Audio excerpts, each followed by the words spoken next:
Welcome, welcome, Sarah. I'm so excited to have you on the podcast. Thank you so much for being here.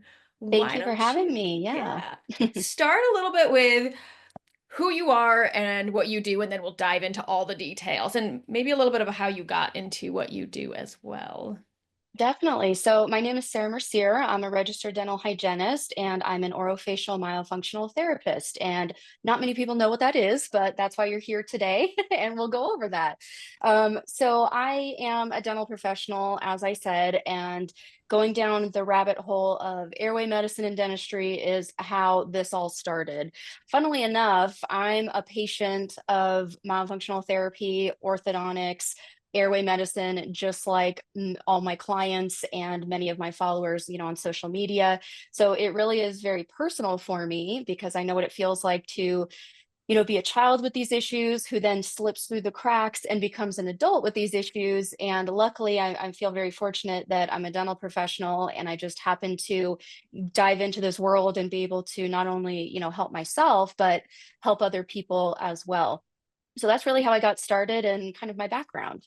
That's amazing. Yeah, I feel like some of the best professionals are ones who experienced it themselves. I mean, that's why I do what I Mhm. do, and it just helps when you just understand it from that very visceral and personal level. So yeah, why don't you start by telling people what the heck myofunctional therapy is? Because like Great you said, question. most Great people don't start. know. Yeah. So, myofunctional therapy is also synonymous with orofacial myology or orofacial myofunctional therapy. So, you might hear it called any of those things. The most common is it kind of got condensed down a little bit to myofunctional therapy.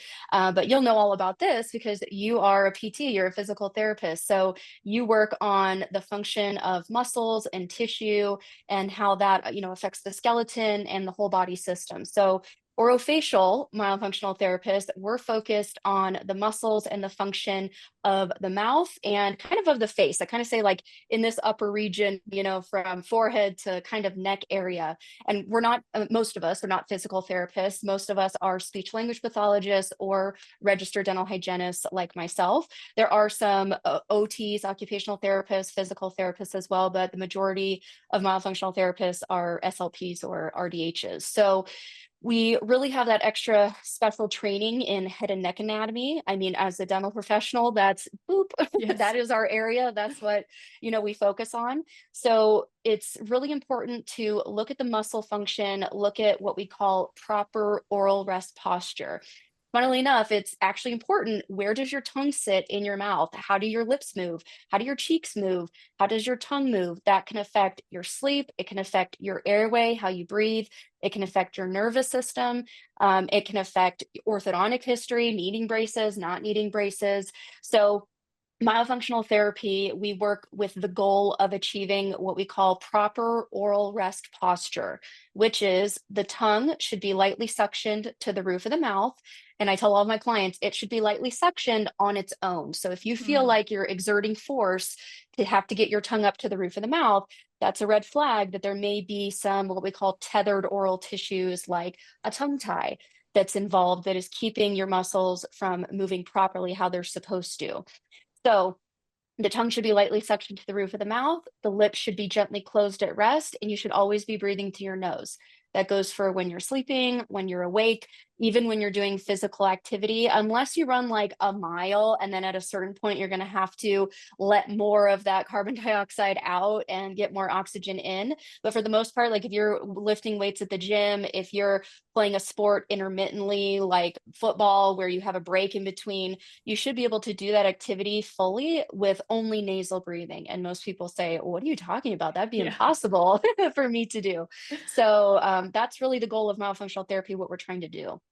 Oh, that's so interesting. And I'm like, I'm going to first ask you a personal question then with that, because Hmm. that actually is a great question I've had in the past, and I kind of forgot about it until you brought that up. And then we'll go into more just general Hmm. symptoms and what people to look out for. But yes, I feel like I have a pretty good resting posture of I breathe through my Hmm. nose. But oh my gosh, just like walking upstairs or even just going on a Hmm. walk, I notice like totally mouth open. And if I try to keep it closed, it's like I have air hunger. So Hmm. what is like physiologically happening that's causing that? Yeah, great question. It could be a multitude of different things. It can be a combination of things. It could be one thing. And so really it comes down to process of elimination. Mhm. Many things can block the airway. It can be as simple as your tongue is not suctioned to the palate, so it's kind of falling back, and your tongue lightly suctioned to the roof of your mouth creates a little pressure chamber in your mouth. It creates positive pressure.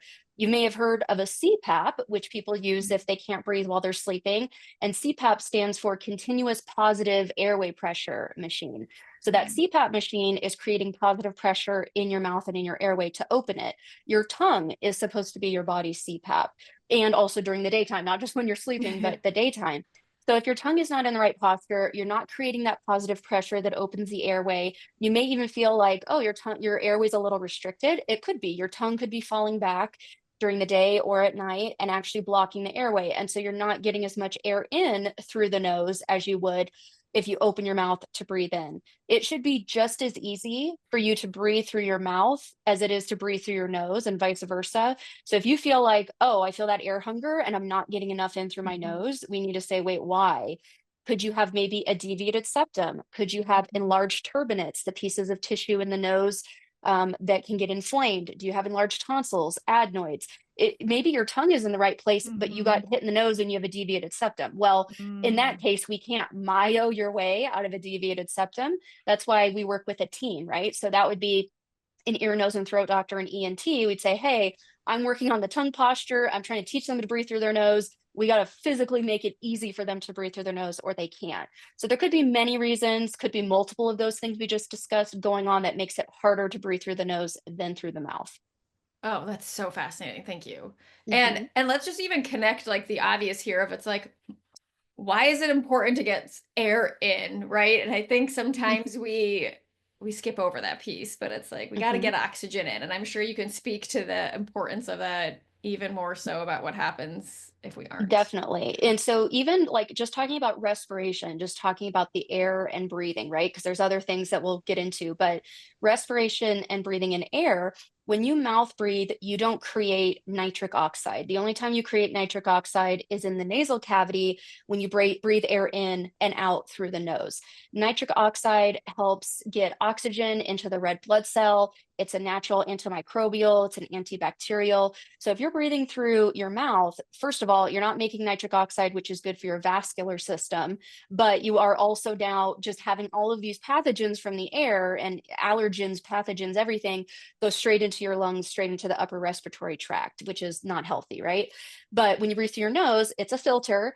And it also is creating that nitric oxide, which, especially if you're an athlete, you're going to get better performance output if your blood vessels are dilated and contracted properly, right? So that's important, just the way you breathe. Then that also affects where your tongue is. You can try something, and so can the listeners. I want you to suction your tongue to the roof of your mouth and now try to breathe in through your mouth. You can't. You're only going to breathe in through your nose, right? When your tongue is Mhm. suctioned, you can't breathe in through your mouth. So, in order to mouth breathe, if you're having trouble nasal breathing and your mouth breathing, your tongue has to fall down to the floor of your mouth in order for you to breathe in, get air in through your trachea from your mouth. So, when the tongue is low in the mouth, that causes a bunch of different problems. One is that airway obstruction could happen, like we talked about. Another one is your tongue is the scaffolding for your jaw. So this is extra important for infants, for children, for adolescents to have proper tongue posture because it literally helps grow the face wide and forward where it's supposed to be. So if your tongue is not suctioned to the palate, you don't have any force that's being exuded on your top jaw, helping your teeth grow into a nice wide U-shaped arch like we want to see. The more room you have in the mouth, the more tongue space you have, the less chance of that jaw, the top or bottom jaw blocking the airway, the less chance of the tongue being forced back into the airway because it has nowhere to go. And also, your maxilla, your top jaw, is the floor of your sinus cavity. So if you have a narrow top jaw, you're also going to have a narrow sinus cavity. And when you say it's Mm. hard to breathe in through the nose, maybe you just don't have enough real estate up there because you have a narrow vaulted palate, right? So the tongue is super important to be resting where it's supposed to be to get the jaw to grow properly. But then it's also important, again, like we said, for that nitric oxide, and then as well as the nervous system. We have our vagus nerve. It's our rest and digest, calm down nerve. And we do have an innervation. One of the many innervations is in our soft palate.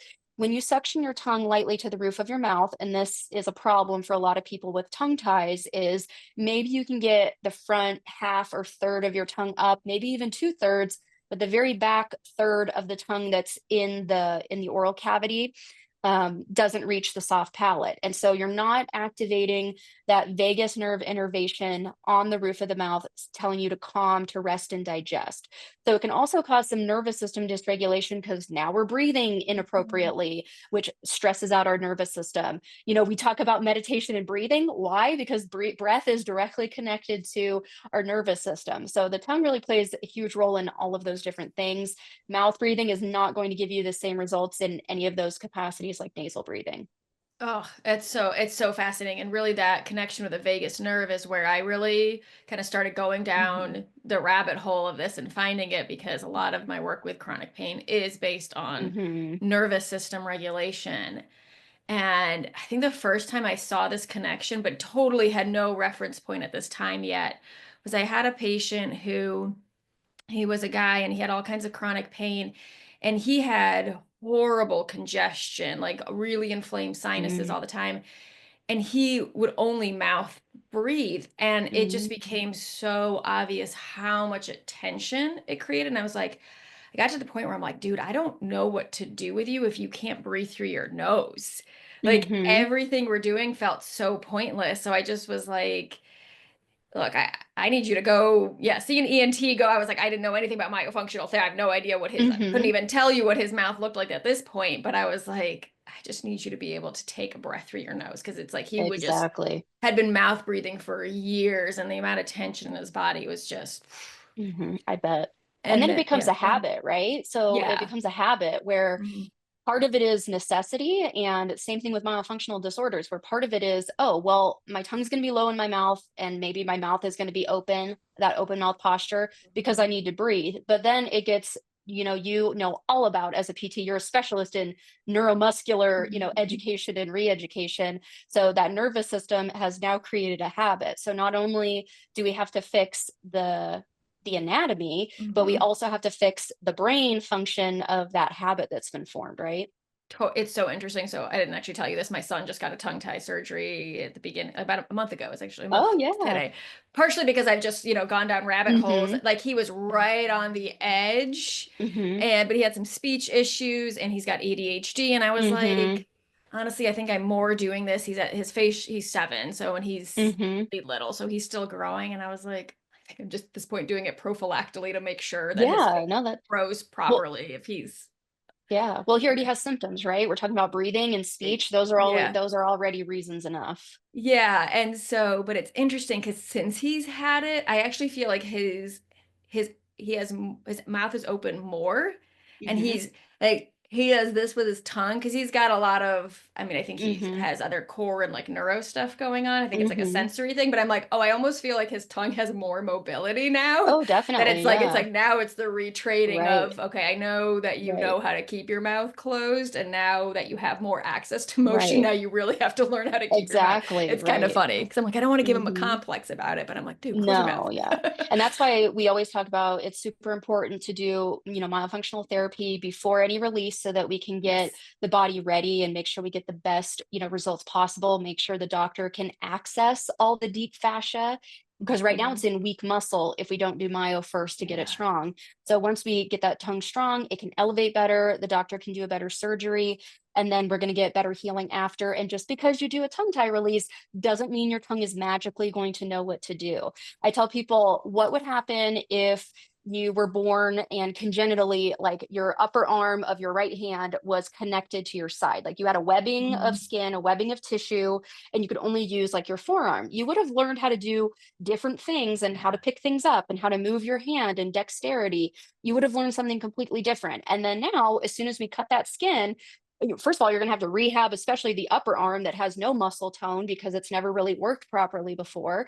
But you're going to have to see a physical therapist to learn, wait, like, what Yeah. is the normal function of this? It's the tongue. I don't know what it is. As a dental professional, it always blows our minds in dentistry that, like, people and especially insurance companies, don't get me started on that. They assume that the Yeah. mouth is separate from the body. I'm like, I don't detach your head from your body to clean your teeth and then put it back on. I So know. whatever medications you take, whatever you do systemically is going to affect your mouth and vice versa. So the tongue and Right. all of that, so when oral surgeons or orthodontists don't refer to myofunctional therapists, it's basically the same thing as an orthopedic surgeon doing a knee replacement and then not referring the patient to physical therapy. Oh Just yeah. because you do the surgery and just because you change the anatomy doesn't mean you're going to change the neuromuscular system, right? Oh my gosh, yes, so well said. And yeah, while we're on it, I was gonna say yes. I've heard you preach it and heard so many other preach it. We were lucky to have a local pediatric myofunctional therapist here, but Amazing. it's like yes, therapy first, therapy first. So we did that for Yes, I think exactly. about 3 or 4 Amazing. months, That's and great. then we got the tongue tie, and then Hmm. the tongue tie release, and now we are still doing it. So Yeah, it's only a month out. There's, plenty of mhm, time. And honestly, in my opinion, I work with adults and children. I really specialize in complex adults like jaw surgery cases, but I mhm, see people of all ages. The kids seem to bounce back way faster as far as like changing their habits because your son has 7 years of totally. bad habits, whereas adults, some of us have like 40, 30, 40 years of bad habits. So Yeah. he's on the right track for sure. Yeah, I was surprised at I had two very differing opinions on because the dentist said if she was going to do it, she wanted him to go under anesthesia so she could Mm, do sutures. And otherwise she didn't feel she was just like she's like you can do it without, but I mhm, really would do it. And then the myofunctional therapist actually was very hesitant to have him go under mhm. anesthesia, and she's like I think you'd just be better off Yeah, waiting I until he agree. was older. So yeah, I mean, we ended up Mhm, doing it with anesthesia, mhm. and he did fine. And mainly so I'd be curious to hear your take on it. Yeah. Mainly from the standpoint of, and I'm like, my thinking could have been wrong. Whatever, it's done, it's done. I'm not gonna, Mhm. whatever it is, Yeah. is I'm like, if his mouth and jaw is growing now, it didn't. I'm like, that would be waiting years, I feel like, until he's, ready to Mhm, conceptualize that better. And so I'm like, at that point, then hasn't the growth happened? And I didn't want to risk one, mhm, longer patterns of being there, but then also his jaw growing and not having like mhm. the palate growth and needing all other kinds of, I don't know, Right. work. But No, I mean, that definitely makes sense, your train of thought. So, mhm, specifically for anesthesia, most of us and like the mentors that I've mhm, been trained by, like Dr. Zaghi at the Breathe Institute, Dr. Jasmine Elmore in North Carolina, anesthesia is not ideal because tongue suction is what mhm, elevates the back of the tongue more so than the doctor using an elevator, right? So they have to use an elevator, they have to lift the tongue up, but that doesn't elevate the back of the tongue. And that's where a lot of fascia is hidden. So, like the doctors that I work with, they usually take a break from doing tongue tie releases until they can do it with just local anesthesia. And we usually start around age 5 is when we start mhm, doing local anesthesia. They don't feel anything. They don't have to be sedated. It's kind of like doing a filling, right? The only time you'd mhm, have to be sedated is if you have severe dental phobia or some type mhm. of phobia. And we do it sometimes in dentistry because it's going to take too long. The tongue tie release takes 15, 20, Mhm. maybe 30 minutes. It's not like a couple hour long procedure or anything like that. So, generally speaking, you can get a better release without anesthesia because the patient can suction. Now, Oh, when we have interesting. Uh-huh. infants, yeah, and so when we have infants, we're not able to do sutures, right? Mhm, Because they're going to be moving around a lot. It's too dangerous with infants. So we do laser, usually laser, so that there's minimal bleeding, minimal tissue damage, things like mhm, that. We do laser, and then the parent has to do stretching every like 4 hours mhm. or so. So like wake them up in the middle of the night, stretch the wound to prevent reattachment. And a lot of infants who get this done as infants, a lot of them, I can't give you an exact, I estimation. got I'd have to go it. through records, but a good chunk of these infants who get this done as an infant, they may need a revision, which is, revising it, where we go back in and release anything that wasn't released the first time around. But it makes a huge difference, even if it wasn't 100% when they were an infant, it still makes a big difference. As long as you work with the right team, body work, nervous system work. It's not just about the tongue, it's about Yeah. everything. So when we have an infant, Mhm. usually the tongue tie release providers stop doing the releases around age 1.5, 2, Mhm. and then we wait until age 5 because Okay. the risk of missing so much tissue, and then also we don't want to traumatize them, Yeah. right? And like they're not old enough to suction, but they're going to be too old to be like, wait, your mom and dad have to stretch my tongue every 4 hours. Yeah. So that 2.5, like 2 to 5, honestly, the risks and like the bad Mhm. connotation with it, unfortunately, kind of outweighs the benefits. So then we wait until about age 5. Most kids age 5 are good. Some are like a little immature and they need to wait till they're maybe 5.5, maybe Mhm. 6. But then once we get to the 5.5, 6, we put a little bit of numbing gel underneath their tongue, give them a little bit of local anesthesia. They don't feel a thing. So to be Mhm. honest with you, I've never had a child go into, I mean, I've had children who are, kind of concerned about the release, and they go in and they're like, oh, I didn't feel anything. Like that feels Mhm. fine. So basically doing the release under general anesthesia just makes a higher risk that more fascia is going to be missed, and you're going to Interesting. need to do another release, which anytime you have to do another Mhm. release, now we're increasing the scar tissue, right? So we're Mhm. causing some buildup. So that's not ideal. As far as stitches go, that doctor is 100% right. We want to place stitches because of healing. So wounds heal a very specific way all over the body. It doesn't matter. It's just our Mhm. our healing system, right? So it first starts with, we have a wound, inflammatory markers get sent out in our bloodstream. We bring white blood cells, and we also bring clotting factors. So first we're going to form a scab, and then that scab is going to slowly turn into a scar. That happens in the mouth. That happens if you cut your arm, Mhm. your leg, whatever. Now, just ask yourself this. What other doctor is going to leave a giant gaping wound and not stitch it up? I can't think of None. any, and maybe you can, but I can't. No. And that's because we want to heal wounds with what we call primary intention healing. There's two Mhm. types of healing: primary intention and secondary intention. Primary intention is where you get a good clean cut, you put the edges of the wound together, you stitch it up, and then the wound is going to heal from the bottom down in a very thin hairline, as small as possible. So that's going to make sure that we get the least amount of scar tissue forming as possible. If you leave a giant open wound bed, you're going to get secondary healing, which is secondary intention healing, which is where it heals from the bottom up. So you're Mhm. getting layer by layer by layer. It starts kind of like, it's like a triangle, right? Where it starts at the bottom, thinner, and then it just is going to get thicker and wider and wider and wider until it gets to the top of where the wound originated. So you're going to have a much better healing experience as far as less scar tissue and faster healing, better healing. Less scar tissue means less restriction after the tongue tie release.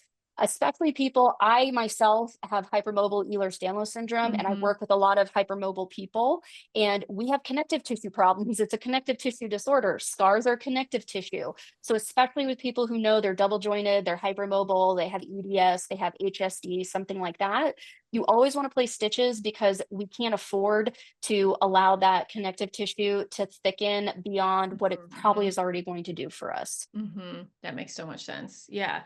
And yeah, bringing it back into kind of these bigger disorders, do you see the higher incidence of myofunctional, like a need for like a tongue tie release or myofunctional issues Mhm. with someone with Ehlers-Danlos or other It's really systemic interesting issues or because I think it's pretty, I mean, we don't have enough studies and we don't have enough data to say yeah. anything.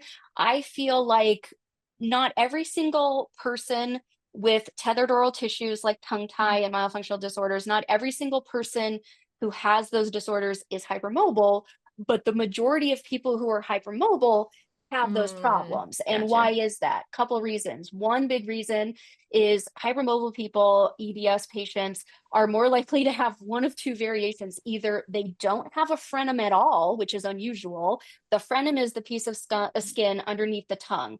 It's a problem if it's too short, too tight, or impedes function. Usually with tongue ties and all of that, it's all three of those things are a problem. But people with hypermobility sometimes don't have that piece of skin Oh, barrier wow. at all. It's just kind of like smooth muscle, and it's kind of unusual. Or they have tethered oral tissues. There's very rarely like any So interesting. normalcy in there, right? Mhm. That in my experience. Mhm. The other thing is like on my social media algorithm, I'm hypermobile and I talk about that stuff a lot. So I'm pretty sure like that definitely influences who finds me. So Totally. I'm like, why am I finding all these hypermobile patients? Because the Mhm. algorithm works. That's why. Mhm. Um, And so the patients who are hypermobile also have a huge, huge contributing factor that contributes to these myofunctional disorders. And that is your palate is often narrow and vaulted if you're hypermobile because our connective tissue is too loose. That's why your joints are more loose, your stabilizers are more loose. That includes the muscles that help develop the face. You don't Mhm. have that rigid scaffolding that a normal person would have. And so the bones aren't being spread and grown like they're supposed to be. So they're kind of loosey goosey, just growing more up instead of getting that Mhm. push and that Mhm. movement from the forces. So much so that even one of the diagnostic criteria for EDS and even Marfan syndrome is a narrow vaulted palate. That's how Mhm. prevalent it is it's a Mhm. diagnostic quality. So when you have a narrow vaulted palate, automatically you're going to feel like you don't have room in your mouth for your tongue. So your tongue is also fighting to help grow your jaw, but now you have a narrow palate where it doesn't feel like it fits from like day one. So then it's more Mhm. likely to fall down to feel like it's not being squished. And now, oh, now we're mouth breathing. So it kind of Mhm. starts the ball rolling on all of these things with that hypermobile group. Oh, that's so interesting. And yeah, I think there's probably definitely a lot of people listening that are hypermobile as well, because it is a population I Mhm. tend to see as well. And in terms of, I guess, the benefits of addressing it, because I think one of the Mhm. things when people have chronic pain, it can feel like there is this laundry list of things to address. Like, I got to look at diet. I got to look at, the nervous system. I need to look at my past trauma. I need to look at my exercises. I need to look at whatever else is going on. There's autoimmune issues. Well, so on, Mhm. so on. Where How would you know if this is something that should be a priority for someone or something where it's, okay, no, maybe address those other things first? And I know that is not an easy question to answer by Yeah. any means, Yeah. but I'll Well, let you I take always it. no, that's a great point, and you're right. And I tell people all the time because I'm a huge proponent of a team of healthcare providers. Mhm. I'm, the myofunctional therapist, and then I want you to work with an airway team, including like, what does your bite look like? What does your airway look like? Again, we can't myo your way out of some of these other issues. Mhm. Just like, you're doing physical therapy with these patients, and if they have a terrible diet and their gut microbiome Yeah. is all messed up, their nervous system's going to be messed up, like you're kind of just spinning your wheels, right? And so Mhm. I tell people all the time, I know it can feel overwhelming, but let's start with the low hanging fruit, something that's really easy that, isn't going to, take a lot of like extraneous things that you have to do, right? And that's different for everybody. So maybe we have a patient who they have a lot of symptoms from these tethered oral tissues, and they also have a pelvic tilt and they're breathing wrong, right? Well, you Mhm. can try to work on the pelvic tilt and the breathing, but if they have a piece of connective tissue under their tongue that runs all the way down the center of their body in that deep frontline Mhm. fascia that's restricted, you might get some improvement. That's great, but you're not going to get 100%. And so I always say, like, process of elimination. I have some clients where, let's say that they need a tongue tie release, they need jaw surgery, they need myofunctional therapy, and they need physical therapy. That can sound extremely overwhelming. That was a lot to even just name off, let Mhm. alone like get started working with those professionals. But I always say you don't have to do everything at one time. We just have to have realistic expectations and know, don't get frustrated if you don't feel 100% better with one of these modalities.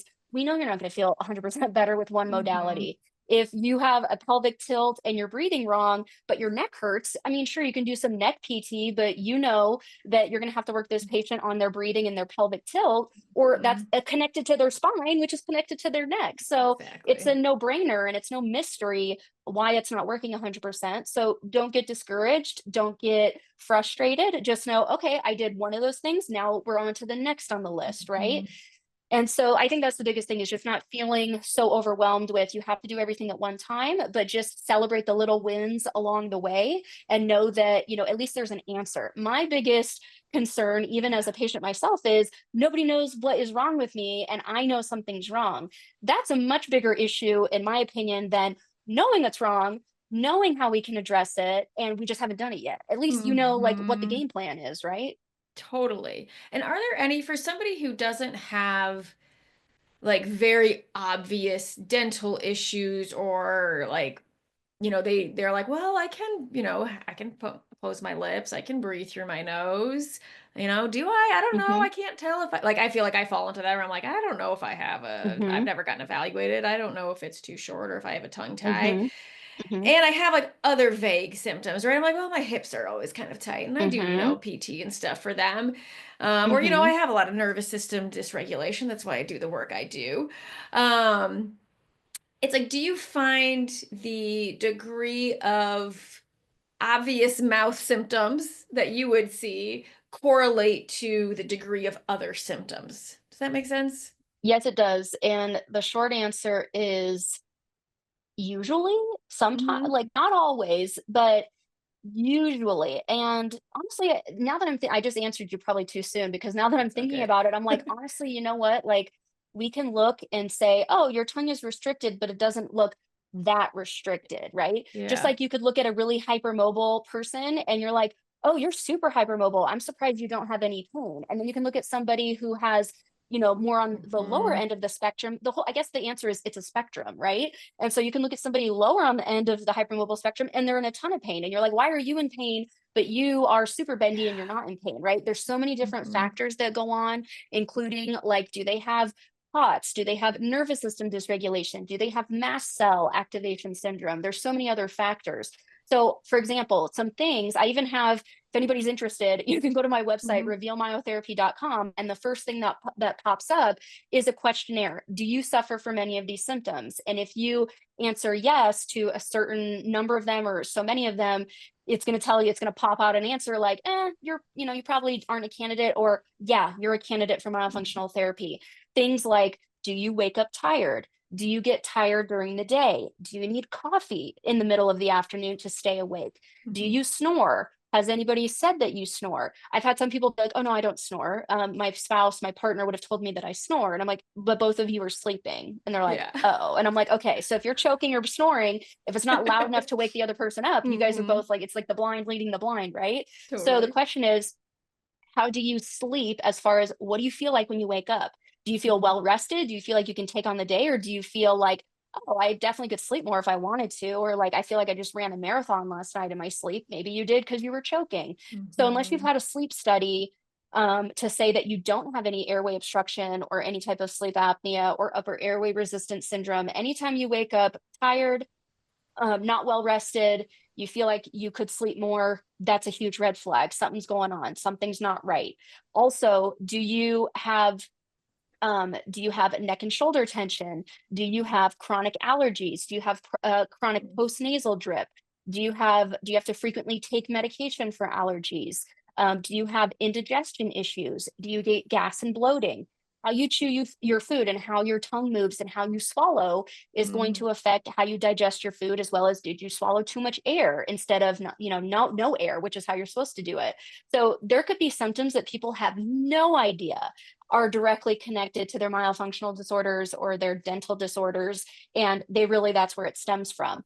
I work with a lot of patients who have TMD issues, Hmm. which are not necessarily like their bite is good. Their bite is in what we call centric occlusion in dentistry. It's lining up fine.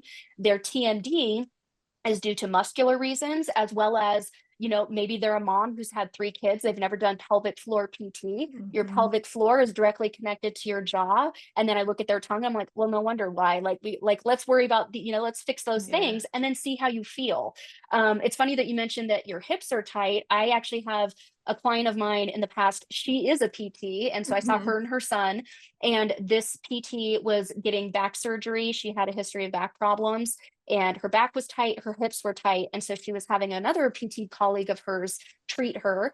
And just doing the myofunctional therapy alone, the treating PT was like, oh, wow, like your back feels less, tight and your hips Yeah. feel much more Hmm. loose. That was just with myo. Then when we did her tongue tie release, she was like, oh my gosh, this is like the most flexible I've ever Yeah. seen you. And she's like, this just happened like overnight. It wasn't like, I mean, right away after some practicing in the Mayo, it helped, but literally from one day to the next, as soon as she got that tongue tie release done, it released so much tension and so much fascia that even her PT, who's, you guys are the specialists, Oh were like, oh yeah. no, there's a difference here. Like, it's for Uh-huh. sure different. Yeah.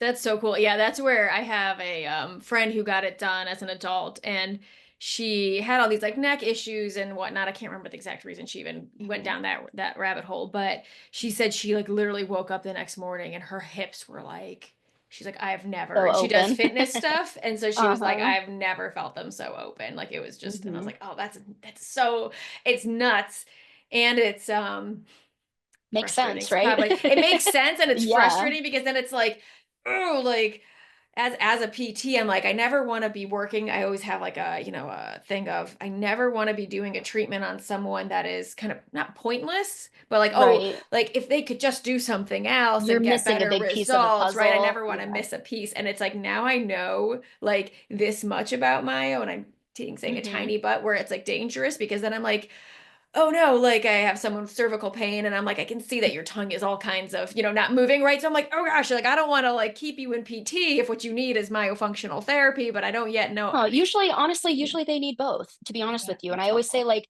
I always say, one modality is not the silver bullet, right? And if you have so many years of dysfunction in your mouth, the chances that you have dysfunction in your posture, your breathing, your pelvic floor is almost guaranteed. So not That only makes do you sense. need myo, but you need PT as well. So honestly, it's an and, not an or Mhm, situation. So I think it's super important what you do. Like it's critical what you do, mhm. and just as much as it's critical that we treat all areas, right? But Yes. you're a specialist in referred pain, especially. You can see a patient who's like, my knee is killing me. And you're like, well, it's coming from your arch of your foot, right? Or Hmm. it's coming from your shoulder. The same thing is true, with the mouth. So you may see a patient who's like, oh, my cervical spine is messed up. Like me, I have myofunctional disorders, but I also have hypermobility. So is the hypermobility the number one reason for like my myo issues? No, I had a tongue tie also. But do I need PT for my neck and for my back and for my hypermobility? Absolutely. Just doing one of those things is not going to fix me 100% because there's two different sides of this coin. No, that makes so much sense. And I think that's something Mhm. that, especially now with insurance becoming crappier and crappier, Mhm. and the state of the world, vaguely, Yeah, generally. we could do a whole podcast Yeah, episode about exactly, that. right. It's like, but the truth is, it's like it's tough to like access services or be able Mhm. to afford Right. services and things like that. And so it's yeah, I know. I get frustrated or Yeah. have a hard time sometimes when I see someone who I'm like, oh, you need this and this and Yeah. this, and I'm like, I how do know. I? It's hard to prioritize sometimes because It sometimes it's hard is. to tell the chicken or egg, Mhm. right? Like Yeah. for nervous system regulation, I know if someone goes into a surgery or treatment Mhm. and is on super on edge, has a ton of anxiety about it, is Mhm. unsure about it, it's like their outcomes are worse. Their healing isn't Yeah, as you're right. good. Mhm. And if, let's say they can't be activating their vagus nerve or toning their vagus nerve or however you Mhm. would put it with a tongue, because I don't know the Yeah. correct say, No, that's and right. that's keeping their nervous system in a high Mhm. state, then, it's like, where do we Which start? came first? Yeah. I'd say wherever they can. Honestly, like I love that. something Yeah. is better than nothing. And if they're like, well, I can't afford both and my insurance is going to pay for this, and I found somebody I like next to me, I'd say, "Well, go do that first." Like it's better than Yeah. sitting around and doing nothing, right? And if for example, I would say I would stop when I got to a point where we're plateauing and where we're not making any Mhm. progress with Myo, with PT, with any of these things. Because if you're making improvements, they're still improvements, even if they're a little bit, right? This is what I have a huge problem with kids, especially who are kept in speech therapy for years and years and years. And I'm like, why are we in speech for years and years and years and we're plateauing? A lot of, one day this is going to become general curriculum where, all demo professionals, all SLPs learn about tongue tie, myofunctional disorders, in their programs. But until then, the majority of the field isn't even aware to look for these things. They have a child trying to say their R's, especially, their tongue is stuck to the floor of their mouth. When you say the letter R, the back Mhm. of your tongue has to come up and reach the palate. If there's a rubber band pulling it down to the floor of the mouth, that's just a no-brainer that that's going to be a problem, right? So it's no wonder that that child is stuck and they're not progressing. So in my opinion, once you reach a plateau, once they're like, hey, I mean, I'm maintaining and they can probably maintain on their own and you're not making any more progress, it's kind of a waste of money. I agree. And it's a waste of Yeah. time and resources. So I would get them where they need to be, where they feel that they're at least stable, they're not going backwards. If we stop progressing, now it's time to look at the other puzzle pieces and figure out. Also, I mean, this patient has autonomy, right? So you can tell them, Mhm. this is what I see, this is what I think you need.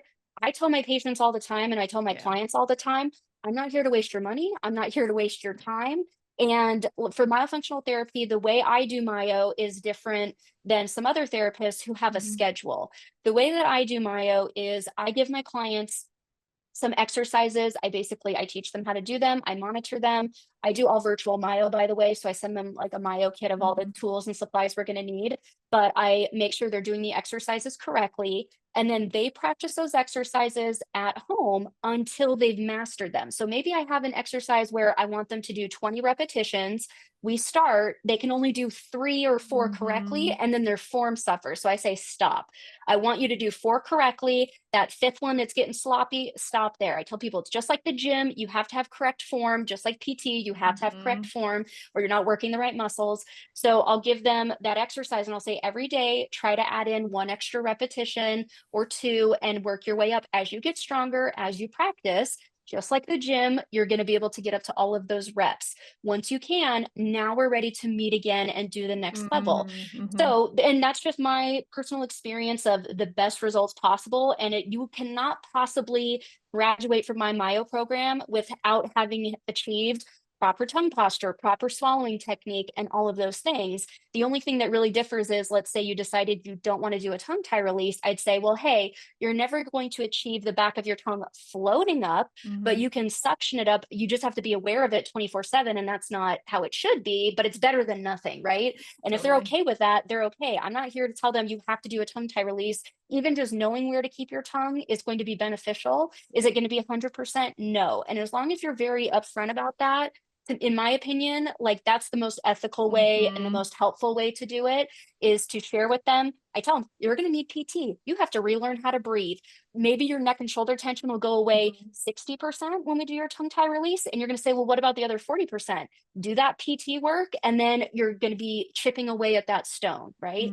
But Mhm. I always say, as long as you're making progress, it's not hurting, it's only helping. It's when you stagnate and you stop going forward and then you just keep repeating the same thing over and over and Yes. over. I feel like that's kind of a waste. I totally agree, and I see that in PT all the time where I'm just like, Hmm. "Oh, it makes me wanna pull my hair out." I'm like, "What have you Hmm. been doing for the last 6 months?" Like, because we tend to see people who have failed traditional Right, PT, and they right. describe it, and it's funny, actually, just this morning, I had a parent was telling me just, of course, since I'm a PT, I'm sure you get this, people just start telling me Hmm. about their PT, and he's like, "What Yep. do you think?" And I'm like, "Is it working?" And he's Yep. like, "Yeah, I think feeling better." I'm like, "Cool," because what he was saying, I was like, Great. "Okay, that's probably not how I would approach it." It seemed very passive Hmm. care, which I tend to be a lot more active care and, getting patients involved, a lot of education, Hmm. and I was just like, "But it's working for him, so who cares?" Do you know what I There mean? you It's none go. of my damn Exactly. business. The proof is in the pudding, I feel like, right? If you're telling me, Exactly. I'll give you an example. I had a client who did her tongue tie release. She really needs jaw expansion and technically Mhm, jaw surgery. She's going to be doing Invisalign. The orthodontist recommended, like, hey, you could do expansion and jaw mhm, surgery. We could still make a little bit of tongue space with like Invisalign. It's better than nothing. Is it fixing the whole problem? No. She's like, oh, when I did my myo and I did my tongue tie release, she still has to mouth tape, which technically, if we addressed all the problems, you shouldn't need that mm, band-aid. It's a band-aid, but mhm. whatever. So she's like, I don't care. I'll just keep mouth taping and I feel good. I'm like, who am I to Perfect. tell you to just go do jaw To surgery? I'm like, you're the patient. Yeah, And you know what? As long as you understand the risks and the benefits involved, yeah, we're not doing substandard care. We're not being unethical. I mean, it would be unethical if, she needed jaw surgery and we just did something that shoved her jaw further back into her mouth. yeah, But if she doesn't want jaw surgery, she doesn't want jaw surgery. Like, who are we to totally. tell her she needs it?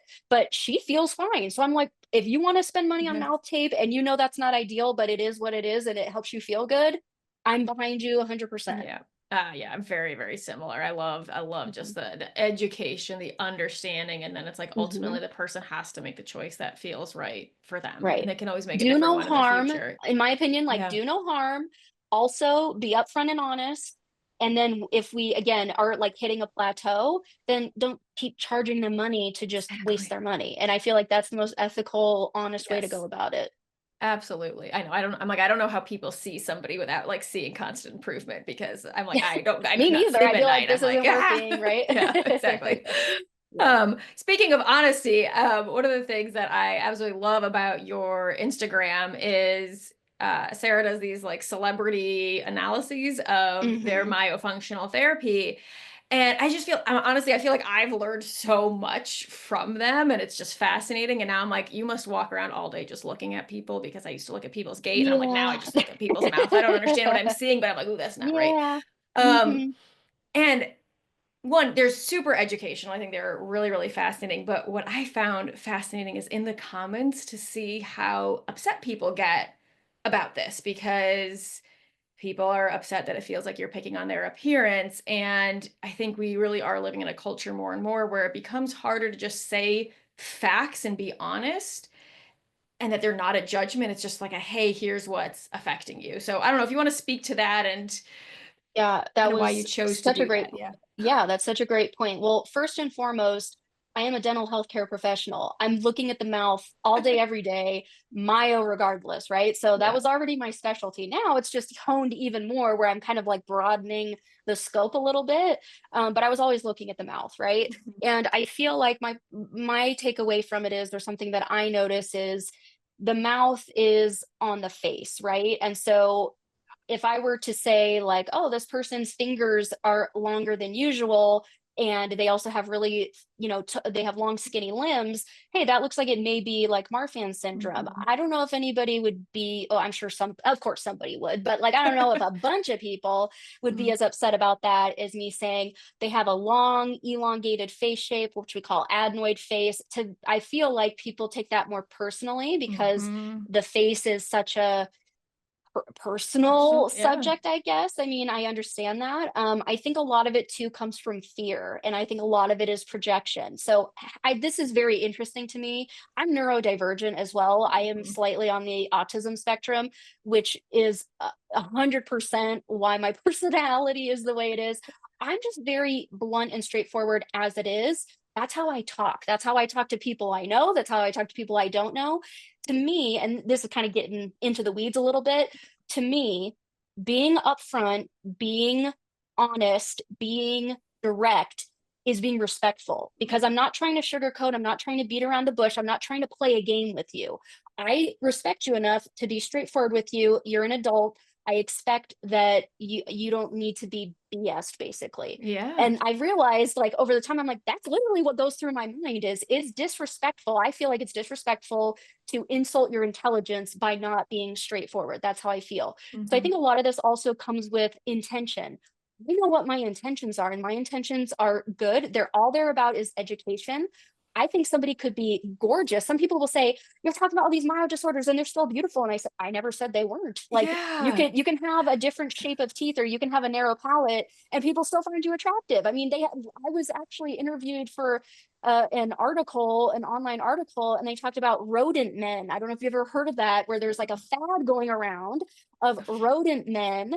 No. Um, and that's like guys who have that elongated face shape and kind of set back jaw are starting to get some traction and some looking at that. Like Mhm. Jason Allen White is a perfect example.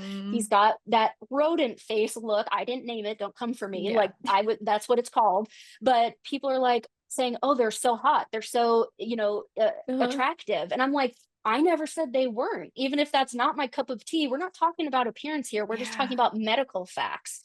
So when I talk about somebody's palate or somebody's, whatever, if I Mhm. say you have gingivitis, which of course I can't diagnose if you're not my patient, but if I look at somebody, I say it's highly likely that they have gingivitis, they have recession, which is periodontal disease, Mhm. they should see a dentist. Of course, we're never diagnosing on the internet. We're just talking about red flags that should be Mhm. investigated, right? But if I see somebody and I say like, oh, as a dental hygienist, it looks like there's calculus there and it looks like Mhm. there's inflammation. People aren't going to say, yeah, but they're beautiful. Why are you picking apart their Yeah. appearance? And I'm like, That's okay. So for me, I'm coming at it strictly from a medical standpoint, just like I would talk about dental health.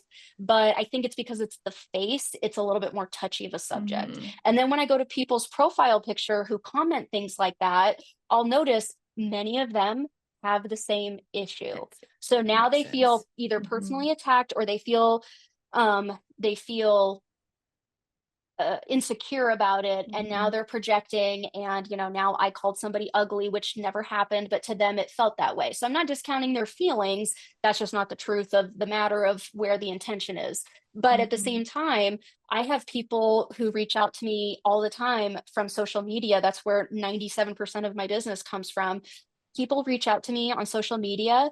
They say, I never knew any of this before. I saw your review. It caught my eye, and I realized, oh my gosh, I have the same problems. Yeah. And you help me. And I've had people we've met for a consultation. They start crying because they're like, nobody's been Mhm. able to help me before. And so there's been times when I'm like, should I even keep doing this? Because so many people get bent out of shape about it.